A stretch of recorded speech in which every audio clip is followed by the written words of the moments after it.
Sejam bem-vindos a mais um episódio do Polaris. E hoje temos a honra de receber Fernando Meligeni, o Fininho, que há mais de 40 anos dedica sua vida ao tênis, sendo um dos principais nomes do esporte no Brasil. Eu sou Conrado Abreu e aqui comigo estão André Pastina e Rodrigo Rocha. Meligeni, acho que com toda essa situação de isolamento que a gente está passando, acho que a nossa primeira pergunta hoje seria entender como que isso está impactando os seus projetos e como você está se adaptando, né, nesse momento, pensando tanto no período atual, como também no período pós-crise, aí, uma hora que isso finalmente se encerrar. Bom, para mim, ele está impactando bastante, eu vou te falar, né? Eu tenho uma vida muito no lado do ambiente do tênis, né? Que foi uma das coisas que obviamente, que foi bloqueada, desde que as pessoas pediram para a gente ficar em casa.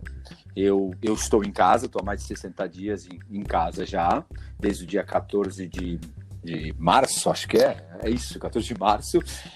Obviamente, minha vida ela hoje é muito com eventos de tênis, com bastante da minha imagem, tudo. Eu escrevo muito. Toda essa parte foi obviamente bloqueada e parada. Tinha vários eventos, eu tinha 6 eventos nesses 2 meses agora que eu fiquei em casa. Todos foram obviamente cancelados ou postergados, ou ninguém sabe o que vai acontecer.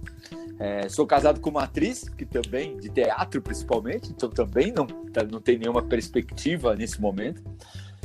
Mas se por um lado você tem essa preocupação, eu sou da parte da sociedade que acredito que o isolamento é um primeiro momento que a gente tem que entender o que é essa doença e que a gente precisa cuidar, porque tem muita gente morrendo, muita gente se infectando, né?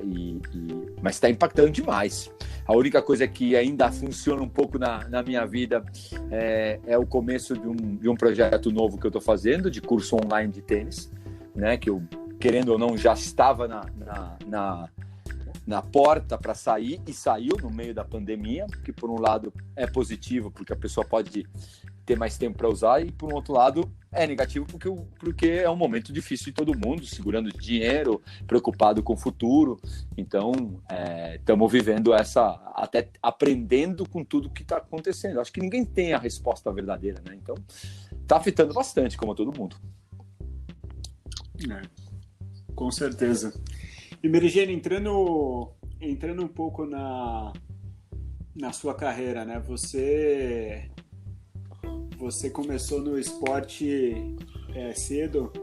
O interessante seria saber um pouco assim, como é que você escolheu o tênis, né? Porque eu tive a oportunidade até de jogar futebol com você há um tempo atrás, e você também pega no gol, você é um ótimo goleiro. Bater gol em você é impossível. Nada como conversar com amigos, né? Até você fica um bom goleiro, né? Não, mas é verdade, você é um goleiro fantástico. A gente jogou futebol no Rio de Janeiro uma vez, mas assim, como é que começou a paixão pelo tênis? O tênis, eu comecei, como eu acredito que tenham que começar todos os esportes da nossa molecada, né? Eu com 8 anos, eu fazia 4 esportes, né? Eu fazia judô, fazia handball na escola, jogava futebol de salão na época, né? E aprendi um dia, porque meu pai foi dar umas raquetadas no Pacaembu, aqui em São Paulo, com um amigo, gostou do esporte, falou, vamos, você não quer também tentar um pouco de tênis? O tênis apareceu na minha vida meio que da ideia do meu pai de me botar em vários esportes para fazer esporte mesmo, não para virar um campeão ou para... que é a maneira que eu acredito o esporte, né? Infelizmente, tudo tem um lado positivo e negativo na vida, né? A mídia ela é muito positiva, né? As redes sociais, a gente tem informação de poder ver como treina um Federer, basicamente, como coisa que a gente não tinha, eu na época que era moleque. Se você tem esse lado positivo, você tem um lado negativo, que os pais hoje, ao botar no esporte, já pensam em estar ganhando Roland Garros e 3 milhões de euros por ganhar o torneio, né? Sem saber o que é o esporte. Meu pai me colocava no esporte para sociabilizar, porque a gente era uma família vinda da Argentina, então com muito poucos amigos, então o esporte era uma ferramenta importantíssima para sociabilizar e conhecer gente. né, que é o grande problema do imigrante, o problema do cara que vem para um outro país, ele não ter nada, né, não ter amigos, não ter as pessoas, pelo menos no nosso começo, ninguém abria a porta para aqueles argentinos aí que chegaram, quem será que é esse cara? É normal, né? Você tem um pouco de medo, né? Onde estuda? Quem é o pai? O que faz? Então, o esporte me deu essa oportunidade. E o tênis me deu essa oportunidade. E eu tive muita sorte do primeiro professor meu, que eu sempre falo dele, o José Flávio Nunes, de abrir a porta da quadra de tênis pela primeira vez com uma leitura que eu acredito muito hoje. A leitura da informação e, principalmente, a leitura da educação. Eu não consigo olhar tênis ou esporte sem educação.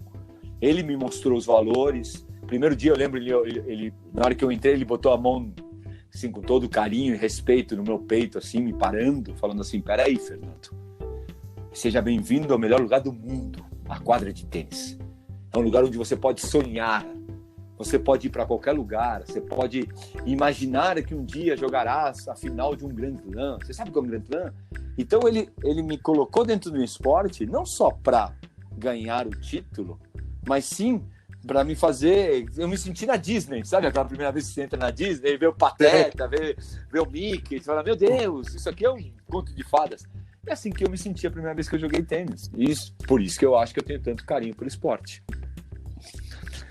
Uma coisa bacana que você falou, e é um gancho aqui para uma pergunta que eu tenho, é a relação atleta-técnico, né? Atleta-coaching. Depois você teve o Pardal na sua vida, e é muito interessante assim, como é que essa relação fora da quadra e dentro da quadra, né? Que às vezes parece dentro da quadra, não sei se você escuta muito ele, se é tudo desenhado na estratégia, ou se é muito você sentindo a emoção, quando você é uma pessoa ainda que se conecta muito com a torcida, né?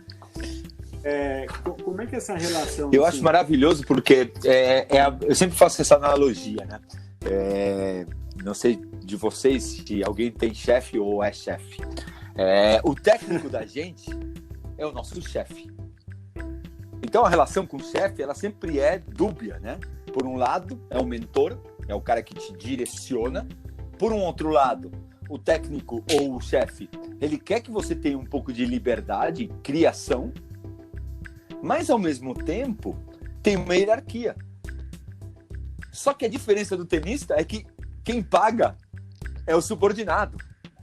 Então é uma relação assim horrível, porque você paga para ser mandado. Eu não gosto de pagar para ser mandado, cara. Já que eu vou pagar, eu quero mandar, né? Então é uma relação muito louca, né? E aí você pega uma personalidade como o Pardal, o Ricardo Ascioli, que é muito dura, que é ranzinza, mas extremamente incrível técnico, mas ele era muito severo, vamos falar assim, dentro da visão tenística e da visão de vida.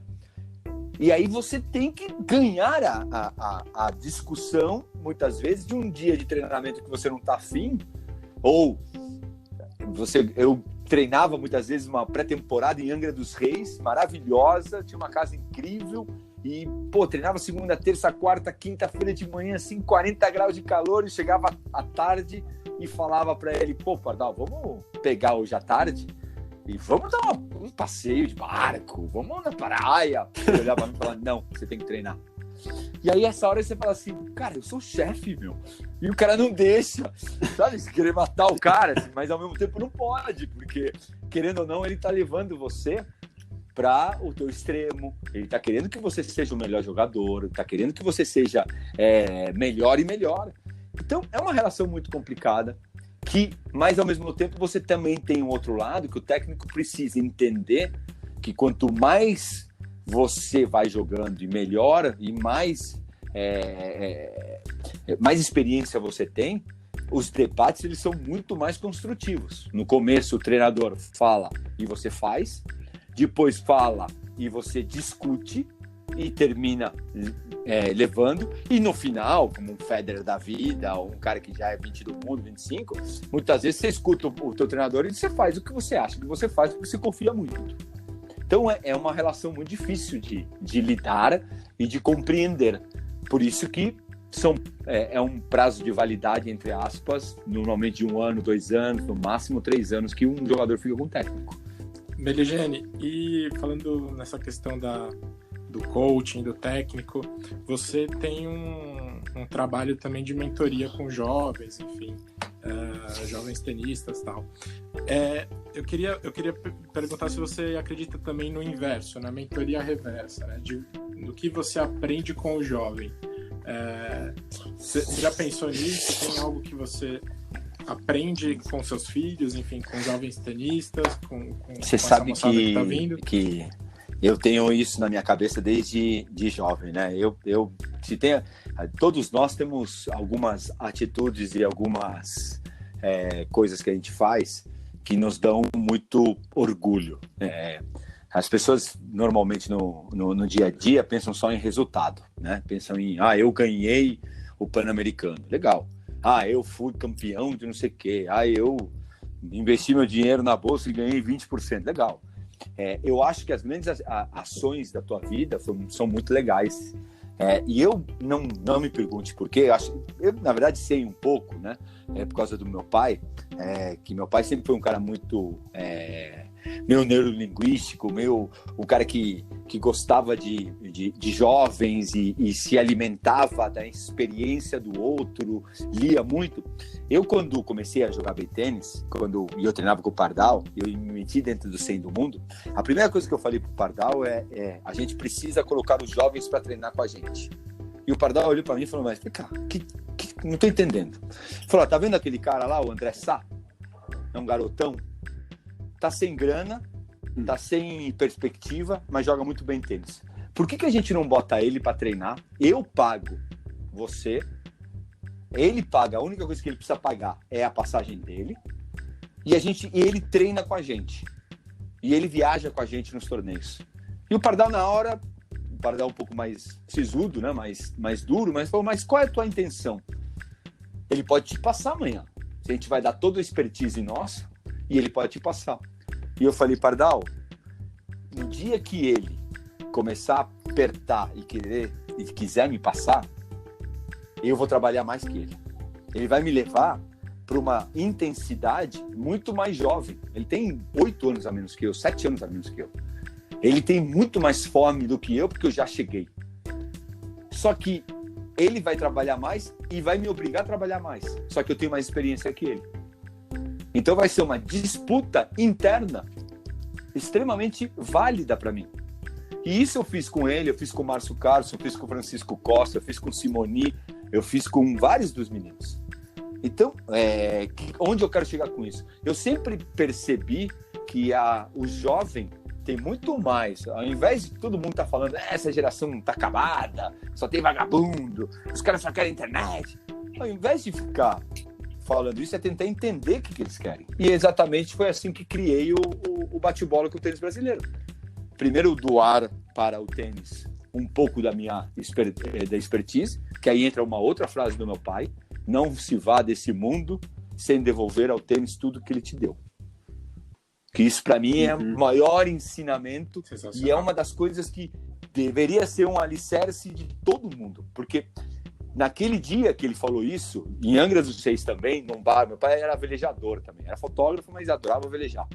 Eu estava com ele no barco, lá na ilha de Angra dos Reis, maravilhosa, com basicamente a deriva no veleiro dele, e a gente conversando, e ele falou isso para mim, e a primeira reação minha, mesmo sendo um cara generoso, foi: pai, tudo que eu consegui, basicamente eu paguei por isso.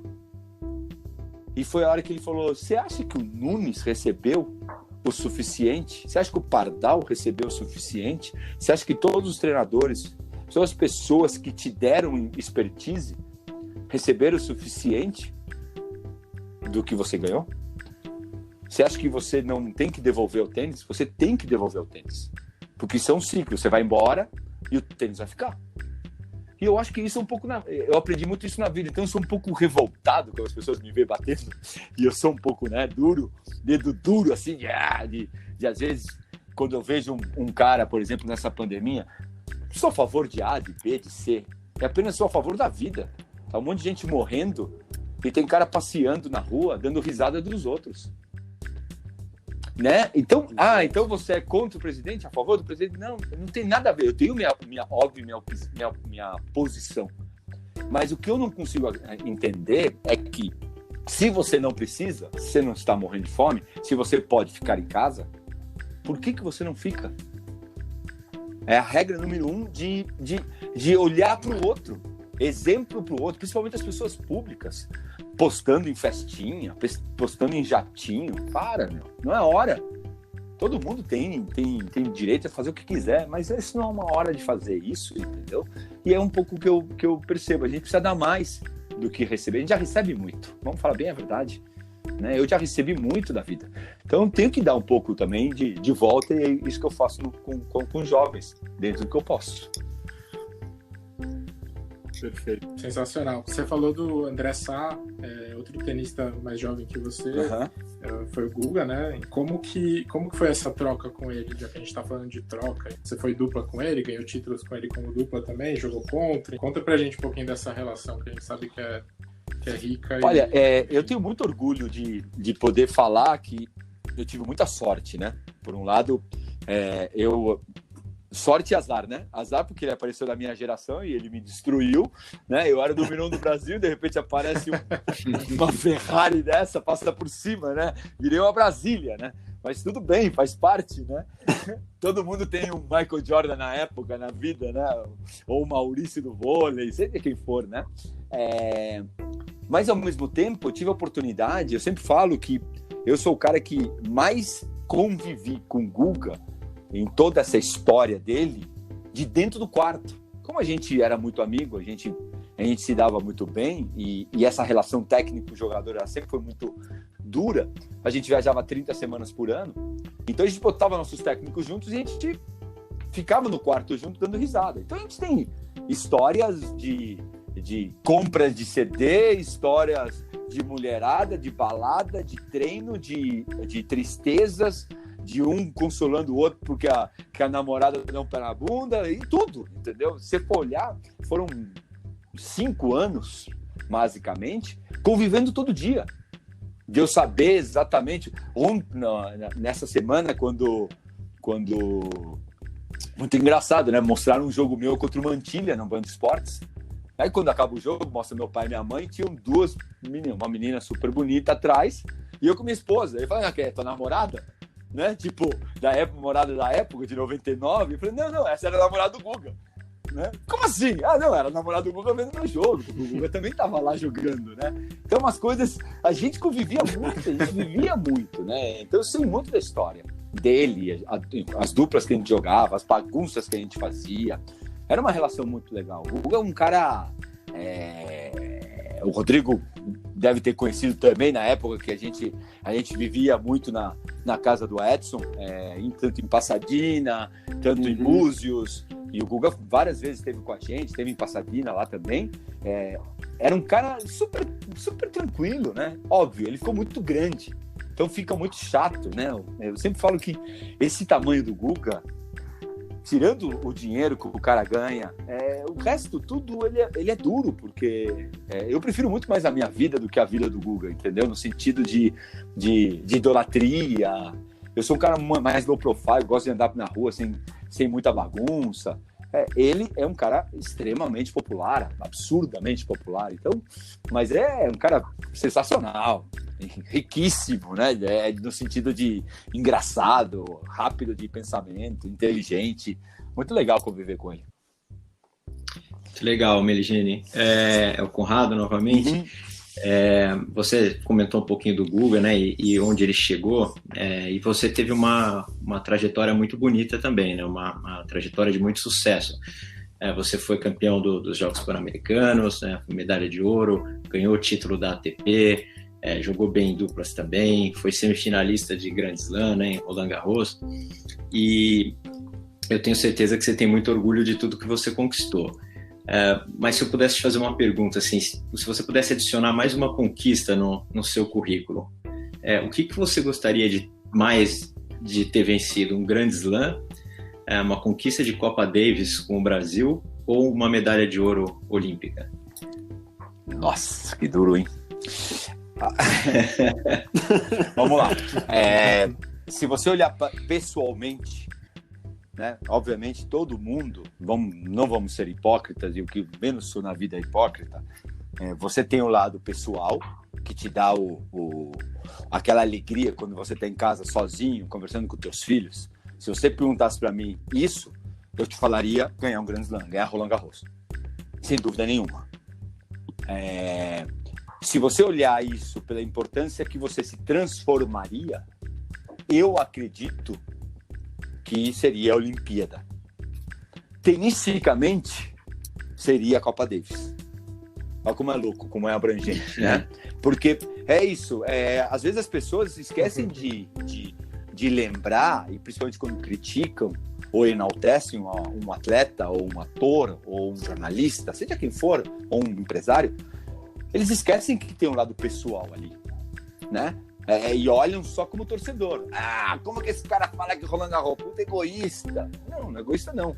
O Roland Garros, um Grand Slam, é uma história que eu às vezes conto, assim, toda vez que eu comentava na ESPN junto com o Nardini, e eu tava numa semifinal de Grand Slam, cara, eu tinha que me preparar mentalmente, porque aquilo era muito grande para mim.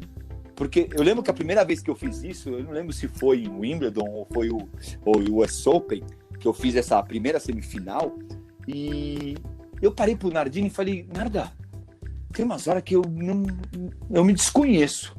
Ele falou, por quê? Ele falou, cara, a gente tá fazendo uma semifinal de US Open, onde joga Nadal contra Federer, e a outra vai ser Djokovic contra, sei lá, Berdych. Eu era um dos 4. Olha o tamanho disso. Eu estaria comentando um jogo meu contra o Federer, ou contra o Nadal, ou contra o Djokovic, ou contra o Berdych, numa semifinal de Grand Slam, que é o ponto mais alto de um tenista. A Davis é um ponto mais alto da história de um país como o Davis. Quando a Argentina ganhou a Davis, é uma coisa que jamais se esquecerá. Mas um Grand Slam é uma coisa assim, mas quem chega no Grand Slam na semifinal? Um cara que jogou pra caramba tênis. Não teve chave fácil lá. Mas também o cara tava doente, o outro tava machucado, o outro deu WO, e o outro não sei o quê, e chegou na semi. Tá, isso não existe. Você tem que ganhar do Rafter, ganhar do Mantilha, do Correia, do Elanaui, pelo amor de Deus. Então, eu acho que esse feito, para mim, Então, eu acho que seria... Vou te falar bem a verdade. Eu ficaria feliz de ter jogado a final com o Agassi naquele ano. Já teria sido quase, maravilhoso. Né? Nossa, teria sido maravilhoso já de pegar o Careca na final e, mesmo perdendo numa final contra o Agassi, isso seria histórico. Citando o Agassi, tem um outro adversário também bem emblemático para você, que foi o Pete Sampras, e talvez esse tenha sido um dos maiores momentos da sua carreira, quando você ganhou dele no Masters de Roma, né, em 99.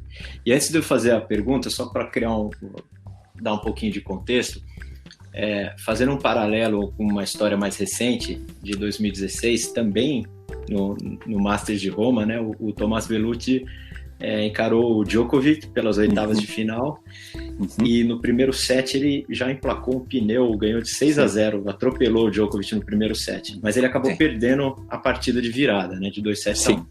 Voltando para você em 99, quando você ganhou ali o primeiro set, como que você conseguiu manter a parte mental e talvez a disciplina tática também, para que você confirmasse aquela vitória e não deixar aquele primeiro set não refletir de fato o seu jogo durante o jogo? Isso é uma ótima pergunta, porque eu acho que tem tudo a ver com a vida da gente, né? Quando você vai para um grande negócio, para um grande jogo, você tem que entender, porque existe a diferença entre entrar derrotado, respeitar o adversário e entender a importância. Isso, para mim, está muito claro, né? Tem muito cara que pega um jogo como esse e entra derrotado. Tem outros caras que, e não é, pelo amor de Deus, não é criticar o Tomás, mas você ganha o primeiro set, 6-0, ele teve até break acima, e aquilo lá tava show de bola para ele. Nossa, que nice, tô fazendo um puta jogo. E você tem um outro cara que olha aquilo lá como o cara mais mão de vaca que existe no mundo. O cara mais tacanho que existe. O cara que não quer... E é exatamente dessa maneira que eu aprendi, e eu acho que é por isso que eu acabei ganhando. Na hora que você pega meu histórico, você fala, pô, você ganhou de Kafelnikov, ganhou de Chang, ganhou de um monte de cara que você não deveria ter ganho. Né? Mats Wilander, tem 7 caras ou 8 caras que foram número 1 do mundo que você ganhou. Por que com esse teu jogo que de repente não era tão bom como o do Tomás, por exemplo? Tenisticamente, você não era tão sólido como o Tomás, como o Guga, como outros caras. Por quê? Porque eu entendia que taticamente eu podia ganhar. Até no meu curso online que eu faço, tem um dos episódios que fala assim, a teia de aranha, eu chamo de a teia de aranha, que na hora que você conseguiu botar esse cara dentro da teia de aranha, você tem que estar cuidando o tempo inteiro. Você acha que a pessoa vai ficar lá morta, parada, falar, beleza, perdi? Ou ela vai tentar cortar a aranha, a teia, ela vai tentar se desvencilhar, ela vai tentar ir pela direita, vai tentar ir pela esquerda, meio como um MMA, né? Um vale tudo, que o cara que não tá no chão lá, ele tá tentando, e pega por baixo, pega por cima, e sai por aqui, sai por ali. É exatamente isso no tênis. Para mim, isso é muito claro. Você tá jogando contra o Sampras. Você acha que você vai ganhar 6-3 e ele não vai mudar o jogo? O quanto antes você perceber e souber que isso vai acontecer, e quanto antes você fizer essa reflexão, beleza, ele estava sacando e voleando o tempo inteiro. Agora ele parou de sacar e volear. Ele estava sacando e ficando. Tá. Então o que eu tenho que fazer com isso? Só que você não pode perder 2 games, 3 games para fazer isso. Se você ficar no oba-oba, você perde 2, 3 games. E aí você dança. Você não ganha desse cara. Se você ficar muito atento, você perde 1, 2 pontos, volta para tua tática, adapta a tua tática e você continua tendo chance de ganhar. Eu acho que é por isso que para mim é um jogo emblemático, né? Tipo, pô, 6-3, 6-1 no Sampras. Porque o tempo inteiro eu fiquei na tática. E quando eu saí, o Pardal lá de fora ficava, volta pra tática, volta. Gritava na minha orelha, volta, porque não bobeia, porque esse cara ganha um pouco de confiança, acabou. O que aconteceu com o Tomás. O tênis muda muito rápido, né? Tem um momento no primeiro set, se eu não me engano, que estava 5-3 para você e o Sampras ia servir, e que talvez se ele confirmasse o serviço ali, 5-4, ele conseguisse de alguma maneira virar o jogo, né? Mas você manteve ali conseguiu barrar esse momento, né, dele de... Você sabe que tem uma coisa muito legal, porque tem o tênis interno, né? Tem o tênis da virada, tem o tênis do olhar, tem o tênis da pressão do técnico, do árbitro, né? O jogar tênis, ele é muito legal. É a mesma coisa que eu entrar num escritório e falar assim, não, todo mundo tá lá para me ajudar.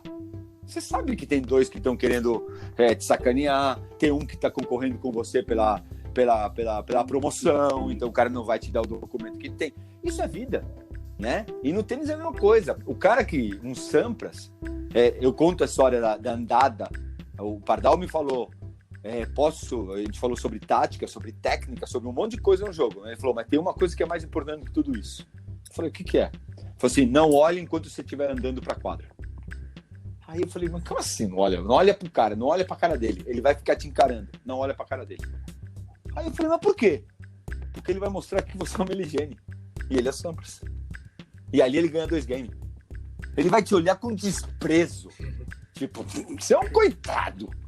E aí eu entendi que o tênis, naquele ano de 99, eu entendi que o tênis era muito mais do que bater na bola. Muito mais do que entrar na quadra e jogar bem. Jogar bem todo mundo joga. O cara que é 25, 30, 50, 80 do mundo, o cara joga bem tênis. Agora, o que faz você ganhar ou perder de um Sampras? Aproveitar a oportunidade. É você saber esses meandros, essas coisas diferentes. Por que a gente fala que esses caras são diferentes? Porque eles têm 3 pernas, 4 braços? Não, porque eles sabem usar esses detalhes para ganhar na hora que precisa. Essa questão da confiança, né, tem os 2 lados da moeda. Ela pode te levar para cima, sim, né? E pode te puxar para baixo também.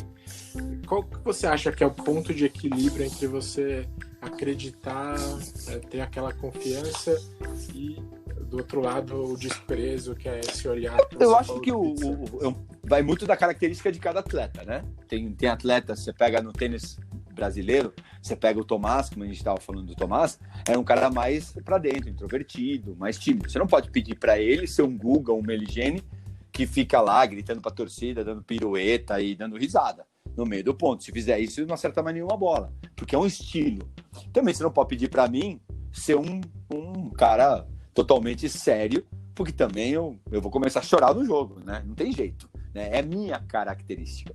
Eu acho que a coisa da confiança, ela vai e volta muito dentro de um jogo ou na vida, mas ela depende muito de uma coisa, da tal da bengala.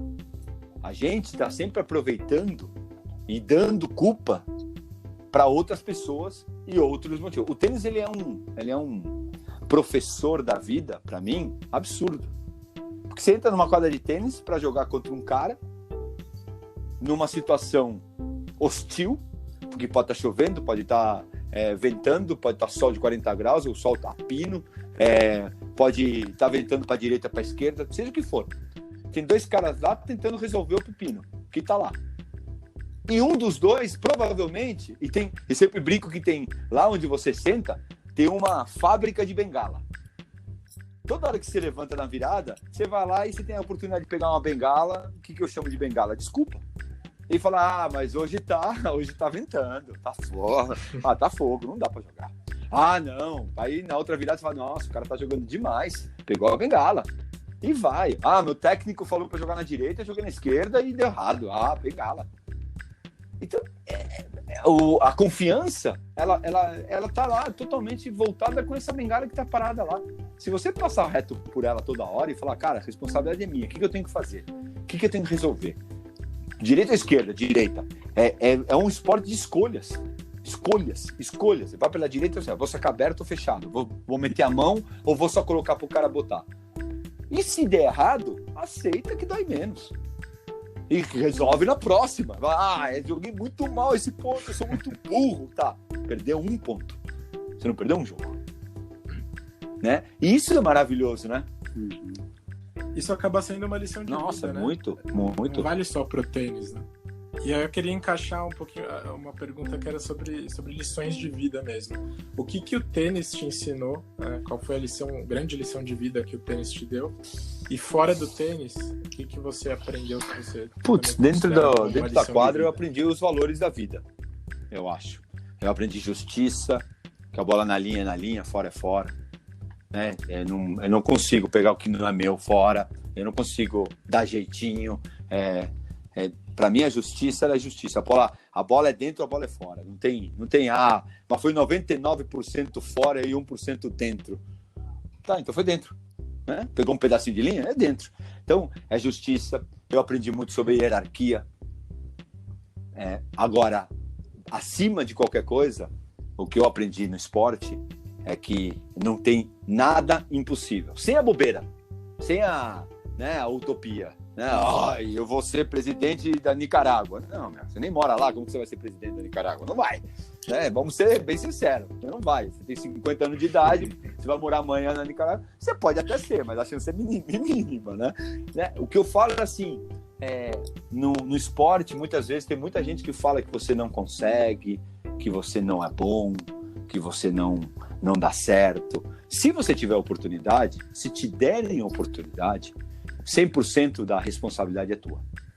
Então, eu aprendi por exemplo, eu fiz 3 livros. Quando as pessoas falavam, vai fazer um livro, ninguém lê no Brasil. Eu falei, beleza, vamos embora. Vamos tentar mudar isso.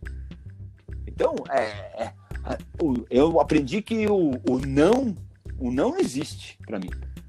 Existe, óbvio, nas coisas claras. Você não se joga daqui porque você vai cair, vai morrer, beleza, não vou me jogar, burro eu não sou. Mas eu acho que esse é o ponto onde eu aprendi. O que eu aprendi no pós, e que eu falo muito, falando de esporte principalmente, que a galera perde muito tempo na vida.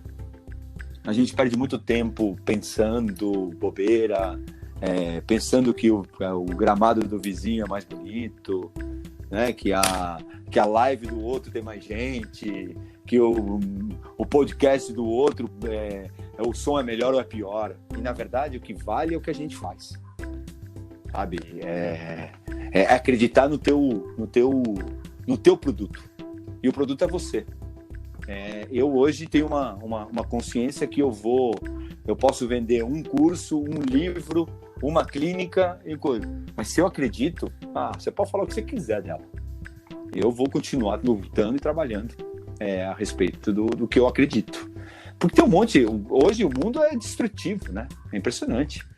Todo mundo destrói, ninguém constrói. Infelizmente.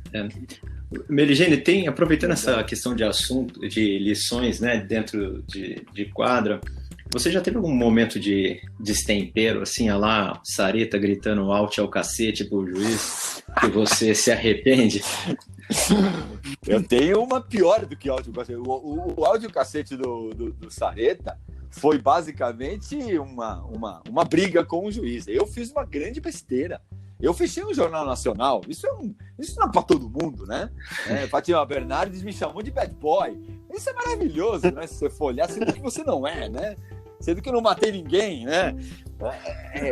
E naquele ano de 99, que foi um divisor de águas para mim, que em Estoril, campeonato de Estoril, que era um campeonato no começo da gira de saibro, eu estava jogando contra o Todd Martin, que era número 5 do mundo, nas quartas de final. Eu já estava voando naquele momento, já estava jogando bem. Só que mentalmente muito nervoso, muito ansioso, querendo muito, percebendo que eu podia mudar de nível, né? E numa daquelas momentos de raiva, porque eu errei uma bola, eu fui dar uma bolada na tela de trás, que é normal, uma coisa que o tenista faz muito, e eu errei a mira e eu acertei o queixo de um torcedor português. Não machuquei, não fez nada demais, não foi aquela bolada absurda, mas foi uma bolada. E naquela época, a regra fazia com que você fosse desclassificado. Então eu tava ganhando 5-3 ou 5-4 no primeiro set, quadra meio que lotada, entra o árbitro, que era brasileiro, Paulo Pereira, e me desclassifica. Só que as pessoas, 90% nem viu da bolada, porque tava ainda olhando para qualquer lado. Teve 10% que viu, mas não entendeu por que estava sendo desclassificado. Moral da história é que teve uma vaia geral, metade me vaiando, metade vaiando que ia acabar o jogo porque pagou o ingresso. E eu, obviamente, que o Jornal Nacional naquele momento foi lá e botou a vaia, eu sendo mandado embora da quadra. Mas pra mim eu nem tenho raiva, nem nada, mágoa, nem nada, tá certo. Era uma notícia pesada, porque querendo ou não, ser desclassificado num jogo é feio, mas ficou claro, todo mundo viu que foi um acidente, né? E poderia ter sido tratado como um acidente. Não machuquei ninguém ficou mal, mas eu acabei fechando o Jornal Nacional, maravilhosamente, sabe? Minha mãe e meu pai, né? Os gringos no Brasil adorando, né? Faltou deportar a gente no Brasil naquela época. E Meligeni, qual é o segredo do Meligeni de 99, né? Que você acabou de falar do auge. O que você acha que foi o segredo, assim, de você ter atingido o auge de 99? Exatamente para isso. Como vocês falaram, como a gente comentou bastante aqui. Tênis, além de trabalho, além de dedicação, é muito confiança, né? Eu não acredito muito no resultado da sorte, né? O cara fazendo a coisa mais ou menos, aí chega principalmente num Grand Slam e a coisa acontece, mesmo sendo uma coisa que te dá confiança, uma grande vitória. Se você olha o histórico, eu vinha depois desse episódio horrível de Estoril, eu vou para Barcelona, eu ganho de Lanao, eu faço quartas de final. Na semana seguinte eu ganho do Piolín, que era um cara duríssimo de ganhar, e ganho do Sampras em Roma. Eu ganho de Johansson em Hamburgo, que era no top 10. Eu ganho de novo do Piolín em outro campeonato. Eu vou ganhando de um monte de cara naquele giro europeu até chegar em Roland Garros. Então, quando você chega em Roland Garros, você sabe que você está jogando bem tênis. Eu fiz alguns ajustes. Eu era um cara extremamente defensivo, me defendia muito bem, mas quem viu os jogos aí que estão mostrando a Band, já percebe que eu mudo um pouco a característica. Isso foi um grande mérito do Ricardo, do Pardal, que fez, ele falou, cara, que é mais fácil fazer quando você está ganhando, né? Você vai lá e adapta um pouquinho. Pô, você já tá jogando bem, você tá ganhando. Pô, entra um pouquinho na quadra, vira um pouquinho mais protagonista do que você era, né? E foi exatamente o que aconteceu. Eu virei um pouco mais protagonista, porque eu sempre tinha grandes jogos, mas acabava perdendo por falta de combatividade, né? Às vezes faltava um pouco de ir pra bola mais, como eu diria. Porque eu gostava da correria, eu gostava do sofrimento, eu gostava do jogo de 10 horas, mas às vezes faltava essa um pouco do protagonismo mesmo, né? Nunca fui um cara de querer o protagonismo, e na quadra mostrava isso, e aí faltou isso, e quando foi em 99 eu acabei entendendo e conseguindo colocar em jogo, por isso que acabou dando certo. Uma pergunta difícil, Meligeni, principalmente para os atletas, né? E acho que é para todo mundo, qualquer profissão. Como você sente que é a hora de parar, né? Essa mais ainda pra gente que faz uma vida inteira, né? O que eu falo, não comparando pelo lado mal, e não querendo ver quem é melhor e quem é pior, né? Quando você vai fazer uma profissão, primeiro que é normal você ir para várias empresas, você de repente mudar um pouco de ares. O tenista, ele começa a jogar tênis com 8 anos e de repente com 32, como foi no meu caso, chegou a hora que você percebe, primeiro, que tuas pernas já não chegam mais. Você já não tem a vitalidade, você já não tá lá do jeito. Você joga um jogo bem, o outro tá doendo tudo. Você começa a perceber que a molecada começa a passar por cima. Você fala, tá chegando a hora. Só que isso dói demais, né? Porque é a coisa que você mais ama fazer. Só que eu tive muita sorte, que aí entra outro treinador na jogada, que foi meu último treinador, que foi o Henrique Pérez, o Baby, que tudo isso começa antes. 2011, isso. 2011, isso, eu parei em 2013. 2011, em dezembro, olha como a vida é louca, né? Eu tô jogando um campeonato no Uruguai, em Montevidéu, e perco pro André Sá, aquele mesmo André Sá do começo da nossa conversa. E quando eu saio da quadra, eu era um cara que normalmente no saibro pesado jamais perderia pro André, ou teria muito menos chance de perder. Ele na rápida, na grama, tinha toda a chance de ganhar de mim, porque ele jogava muito bem nessa situação. Na quadra pesada, e eu perdi fácil aquele jogo. E quando eu saio da quadra, eu olho pro meu pai que estava me acompanhava muitos torneios, eu olho pro meu pai e falo, chegou a hora de eu parar de jogar tênis. Eu falo, por quê? Eu falei, perdi o tesão pelo esporte, perdi o tesão por treinar, por trabalhar, parei por aqui. E ele foi conversar com um treinador que eu queria, antes do Pardal, que fosse meu treinador, e não consegui, que era esse Henrique Pérez. E esse Henrique me chamou para um jantar. Então eu parei de jogar, na verdade, durante 4 horas. Eu abandonei o circuito por 4 horas. E ele falou, cara, você não pode parar dessa maneira. Tua carreira é muito legal. Precisa parar depois de um jogo tropeço. Você está 6 meses sem técnico. Você está meio perdido. Me dá a oportunidade de te dar alegria de novo para jogar tênis. Se em 3, 4 meses você não ganhar essa alegria, eu vou mandar você embora. A gente para de jogar. E para direito. Falei, tá bom, vai, vambora. Aí eu fiz a pré-temporada, em 3 meses eu era 50 do mundo de novo. Fiz final de Acapulco, que era um Master 500. Voltei a ser 50 do mundo, jogando super bem de novo. Só que no ano seguinte, 2013, eu perco no qualifying de Roland Garros, e ele sai da quadra, me chama pro hotel, me chama no quarto e fala assim, parabéns, tua carreira acabou. Eu falei, como assim minha carreira acabou? Ele falou assim, não tem nenhum motivo para você continuar jogando tênis. Você não tem mais brilho no olho, você não treina mais, você já não quer mais jogar. Não faça isso com tua carreira. Escolha um evento, ou o Brasil Open em setembro, ou o Pan-Americano, e pare de jogar. E eu fiquei 1 mês pensando nisso que ele tinha me falado. E foi exatamente aí onde eu parei. Difícil pra caramba, eu vou falar. Mas no auge é mais fácil. Na lesão é mais difícil. De qualquer jeito é difícil. Eu lembro quando eu voltei do Pan-Americano na terça-feira, eu ligava para os amigos e falei, e aí, vamos fazer o quê? Eu falei, vou trabalhar, e você? E é difícil que o tempo passa mais rápido ainda que a gente imagina, né, Meligeni? Porque foi 2003, não foi 2013, não. 2003, é isso? É isso, há 20 anos atrás. Né? É isso aí. Tentando lembrar, ai meu Deus, 99, 2011, 2003 mesmo, isso aí. E o jogo da medalha do PAN, então, foi seu último jogo mesmo como Foi, eu acabei decidindo, eu decidi fazer isso, né? Decidi, porque também tem um outro ponto muito legal, que eu fiz semifinal de Olimpíada, fui 4º lugar e não ganhei a medalha, e aquilo para mim, um argentino, naturalizado brasileiro, representando o país, aquilo por um lado é uma grande conquista, mas também uma grande frustração de você chegar tão perto e não conquistar.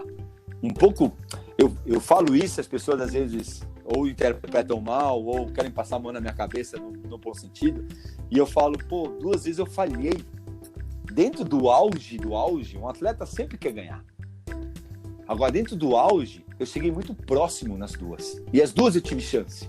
Na semifinal de Roland Garros, eu falhei pelo medo, pela ansiedade, pelo erro tático. Eu errei e perdi pro Medvedev, tendo um jogo bem controlado na minha mão. 4-0 no primeiro, 4-1 no segundo, 4-2 no quarto, e eu acabei perdendo. E na semifinal de Olimpíada, tive 7 points contra o Bruguera, 6-4 no tie-break, fiz dupla falta, que um cara gritou vai errar entre um saque e outro, um brasileiro, um desgraçado, que um dia ainda vou conhecer ele. Esse aí deve estar embaixo da terra se escondendo, porque ele sabe que eu vou achar ele um dia e vou falar algumas coisas para ele. Então, o Pan-Americano não tem a importância, não tem o tamanho, não tem nada em comparação. Mas para um cara que veio do Brasil, veio da Argentina para o Brasil, representar o país, ter uma medalha, é uma grande conquista, entendeu? É uma coisa muito legal. E por isso que para mim é tão emblemático, tão importante esse final de carreira. Quando eu fui para o Pan-Americano, eu já tinha decidido, né? Eu já tinha treinado para o Pan. Eu já tinha, de Roland Garros ao Pan, tinham 2 meses. Eu parei 1 mês, peguei férias, fiquei só no lado físico, soltei a raquete. E o último mês eu treinei com um treinador, com o Mauro Menezes, com o Maurão, que me ajudou pra caramba pra ir lá, e foi comigo pro PAN, né? Me ajudou a ganhar a medalha. E quando eu chego no PAN, já tinha dado todas as declarações, e não ia fazer que nem o Oscar, que ia parar, voltava, não, eu já tinha certeza que era isso que eu queria, e eu já tinha contratado uma pessoa para me ajudar no pós-carreira. Então eu já estava na MTV, eu já estava pensando no futuro, estava pensando em, eu quero casar, quero ter filho, sabe, quero viver, quero sair da balada, que eu não saía, eu era super regrado, sabe, quero fazer as coisas, sabe, quero conhecer a mulherada um pouco mais de liberdade, né, meu, não podia, tudo não pode, meu, tem que dormir cedo, coisa horrível, coisa chata, sabe, e quando eu ganho o Pan-Americano e começo a chegar perto da final, e aquilo começa a virar uma coisa, o último campeonato do cara, o cara já tá nas medalhas, é ouro ou prata. Quando eu saio da quadra, a primeira pessoa que eu encontro na saída da quadra é o Bernardo, do Jornal das Estrelas, que trabalhava pro Kobe. E eu já tinha um arranca-rabo com o Kobe. Mas com ele não, é um ex-jogador. E ele me para naquele momento, eu tava indo pra coletiva de imprensa, e ele fala assim, cara, deixa eu conversar com você 2 minutos. Eu falei, fala. Ele falou, cara, agora não é hora de parar, não declara que você vai parar de jogar tênis, cara. Agora é a hora que os patrocinadores vão cair matando, você vai ganhar muito dinheiro. Aí eu olhei para ele, e aí você tem a certeza do que você está fazendo. Eu olhei para ele com uma cara assim, de falando, que idioma você está falando? Falando russo? Japonês? Falei, cara, eu já parei. Desculpa a expressão, foda-se o dinheiro. O que vale é a minha sensação. O que eu estou sendo. Para mim, acabou a carreira. E ainda que demais que eu vou acabar por cima. Mas para mim, e a gente não tinha nenhum tipo de ideia. Tanto que quando eu volto para São Paulo, no primeiro dia que eu saio, ficamos em casa no primeiro dia, meu pai fala, a gente bem de típico argentino, gosta de uma boa churrascaria. Eu entro no Barbacoa em São Paulo, com meu pai, minha mãe e minha irmã, e as pessoas levantam para bater palma. E eu olho pro meu pai e falo assim, quem chegou? E meu pai dá risada e fala, cara, os caras estão batendo palmo pra você. Eu falei, pra mim? Porra, eu ganhei um Pan-Americano, não ganhei nada. Tipo, você não tem o tamanho, né? Você vai lá e ganha um torneio. Só que era Dia dos Pais, era o meu último torneio, as pessoas viram a luta que era. Então foi muito legal, assim, e até hoje as pessoas falam sobre o Pan. Muito bacana. E Meligeni, como é que você vê hoje, atualmente, o cenário do tênis no Brasil? A gente teve alguns bons momentos, né? Já comentamos do Sareta. O Sareta ganhou o Pan também em 2007. Sim. O Bellucci também teve momentos muito bons e a gente também teve alguns momentos mais negativos, né? Na história recente. Como que você faz um balanço desse momento atual? Eu acho que a gente tem que olhar... Se a gente olhar o lado técnico, né? O lado resultado, você sempre vai ter uma visão. Pô, a gente teve grandes momentos, grandes jogadores. Você falou do Sareta, teve Ricardinho, teve um monte de gente legal, Jaiminho, eu, um monte, o Nico Mata. Sempre a gente teve um grande jogador aí, entre os 50, entre os 70, entre os 30. Isso é muito legal. Eu acho que o cenário do tênis brasileiro, ele é muito como o esporte do Brasil. Como a gente vive à mercê do resultado do jogador e da geração que vem, você fica o tempo inteiro esperando para ver se vai nascer um cara bom ou não. E quando você entra nessa roleta russa de ter que esperar que um cara bom apareça, vai ter épocas boas e épocas ruins. O tênis do Brasil, ele é o mesmo há 30 anos. Quando eu comecei a jogar, eu não consigo ver uma grande diferença da estrutura do esporte e do tênis do Brasil da época que eu joguei com hoje. Teve épocas com mais dinheiro, tem épocas com menos dinheiro, tem épocas com melhores dirigentes, com piores. Só que a visão ela é basicamente igual. E o esporte mudou. Esporte mundial. Já teve dólar a 1 e dólar a 6. Pô, dá pra jogar tênis com dólar a 6? Não dá. Dá pra fazer juvenil com dólar a 6? Não dá. Tem que achar alternativas. E a nossa política esportiva é a mesma, com dólar a 1. E falando só em dólar, falando em tecnicamente, o tênis mudou. O tênis na minha época se jogava atrás, 4 passos atrás da linha. Hoje se joga muito mais na frente. As quadras mudaram, as raquetes mudaram, e a gente continua fazendo o tênis da mesma maneira. Em todos os países do mundo, o tênis mudou. Os Estados Unidos é um grande exemplo para mim. Teve uma época de Sampras, Agassi, Chang, Todd Martin, Roddick, todos esses caras número 1, número 2 do mundo. E teve uma época que não tinha nenhum, tinha 2 caras entre 100 do mundo. E o melhor era 50 do mundo. Acabou o tênis americano. Eles foram lá e se reinventaram.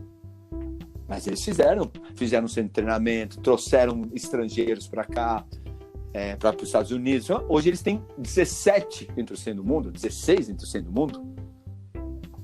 Então, ainda não tem o número 1 do mundo? Não tem. Então eu acho que a gente faz de conta, esse lado meu crítico, a gente faz de conta que a gente faz esporte no Brasil. A verdade é essa. E a gente faz de conta que a gente faz tênis no Brasil, a gente faz de conta que a gente dá importância para o esporte no Brasil, que é exatamente igual à cultura. Infelizmente, a gente vive de aparecer um Thiago Wilde agora, ou meu sobrinho, ou Orlandinho, seja quem for, que vá jogar bem tênis e trazer uma renovação boa, porque não existe uma grande estrutura ou pensada para se mudar o tênis no Brasil, ou o esporte no Brasil. Legal. Meligeni, para a gente finalizar, a gente queria 2 recomendações suas. Um filme e um livro que de alguma forma te marcaram, que você gosta muito, que você gostaria de repassar. Um filme que eu gosto muito, que eu vi até nessa quarentena, que não tem aquele filme pensador, absurdo, cinéfilo, é o Coach Carter. Não sei se vocês viram, que é um coach de uma universidade que fala sobre ser humano. Que, para mim, nesse momento tão complicado como falar assim, das pessoas não conseguirem olhar para o outro, eu imaginei que a quarentena e a epidemia, infelizmente, tirando o lado negativo, ia trazer muita coisa positiva, não trouxe, não está trazendo. Então, eu acho que é um livro, é um filme onde mostra um ser humano muito mais além do resultado, preocupado com o ser humano, com os meninos, né? Que para não serem levados para a prisão, que não serem levados para um lado ruim da vida e pelo lado do esporte. Eu achei demais, um baita de um filme incrível. Livro eu posso ter desde uma leitura que eu adoro, que eu sou apaixonado pelo Egito, eu sou apaixonado pelas pirâmides, então eu sou apaixonado por um escritor que chama Christian Jack, né, que escreveu Ramsés, que escreveu toda a trilogia, são várias trilogias que ele tem, eu gosto muito porque até uma leitura fácil, que eu imagino que vai ter muita gente diferente escutando a gente, e espero que seja um grande sucesso o projeto de vocês, e que também tenha um garotão, pai de um garotão. E muitas vezes eu vejo que quando eu fiz meu primeiro livro, as pessoas, eu lembro que eu falei, eu vou fazer meu primeiro livro e eu vou vender 100 mil livros, e as pessoas riam da minha cara, falando, cara, se você vender 8 mil livros, você é best-seller no Brasil, porque as pessoas não leem, né? E eu, né, totalmente inexperiente na arte do livro, eu achei que estava todo mundo louco, que estava todo mundo certo, porque eu vendi 7 mil livros, né? Eu não vendi mais do que isso em cada um dos livros. Então, eu acho que muito melhor do que dar um livro totalmente cabeça para essa molecada, é você trazer ele para alguma coisa que seja interessante. E eu acho que o Egito é um lugar onde eu sempre gostei muito. De repente, a molecada é uma leitura mais fácil, mais simples para o cara, pode se envolver e a partir daí começar a ler coisas mais extravagantes, mais difíceis, mais cabeças. Então, eu ficaria com o Christian Jack Ramsés. Excelente. Muito bom.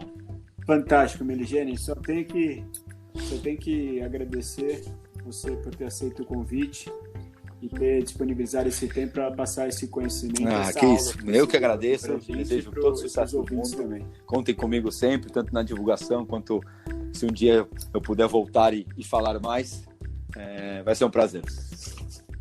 Que ótimo. Uma honra falar com você, Meligeni. Obrigado. Valeu. Muito legal, Meligeni. Obrigado. Obrigado. Um abração, gente. Um Abraço, Meligeni. Tchau.